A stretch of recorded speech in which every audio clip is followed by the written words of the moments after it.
there, it's me again. Just want to talk to you about the future of giant engines that you see on these very large ships. Passenger ships, they're pretty large. Container ships, some of the container ships I've been on have had the biggest engines in the world.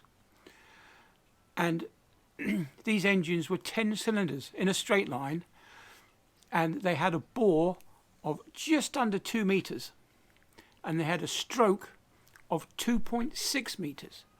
Now, can you imagine that? The size of that engine, 2 meters by 2.6, and there was 10 cylinders. Now, each injector on those engines had 3 injectors, and each injector could inject the equivalent of a can of Coke's worth of fuel every time it fired. So there'll be almost a litre of fuel every time the piston fired. But we could tune it down a bit to for economy's sake. But still, we were burning in the region of 120 tons of fuel every day. And on the passenger ships, we were burning in excess of 25 to 30, even 40 tons of fuel a day, depending on the runs we were on. On the small ships that I've been on now, we're only burning about maximum of about 8 or 9 tons a day.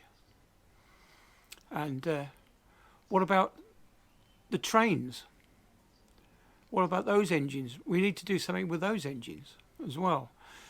Not doing it for a climate thing, but we are running out of fuel eventually. We will run out of petroleum or crude oil that makes petroleum. So what are we going to do in that time?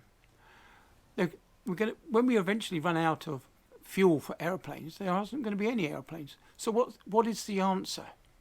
We can't go electric, can we? Because there's not enough solar panels to drive one of those big ship's engines.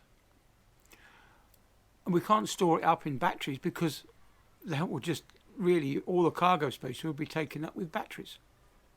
So the only answer really is to go nuclear.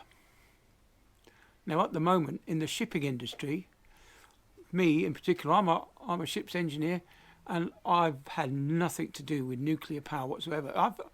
What will have to happen is that you will have a nuclear power plant that will probably produce steam or some other form of heat that can be turned into rotating energy.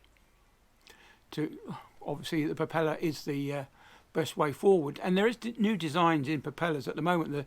The toroidal propeller, which looks like 2 propeller blades joined together in the middle, and it's a very unique shape, and it's something that we should be looking at really in the future, because apparently they are 120% more efficient. Yeah, imagine that.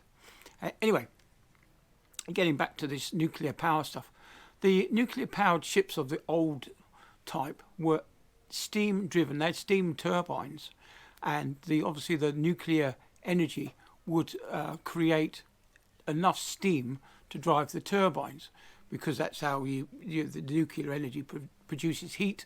Heat boils the water, and the water turns into steam, and the steam goes through the turbine, and then it's condensed back down into water, and then fed back into these boilers, which then heat up the steam. And of course, how they would do that on an airplane, I don't know. There has been a couple of nuclear-powered airplanes in the past.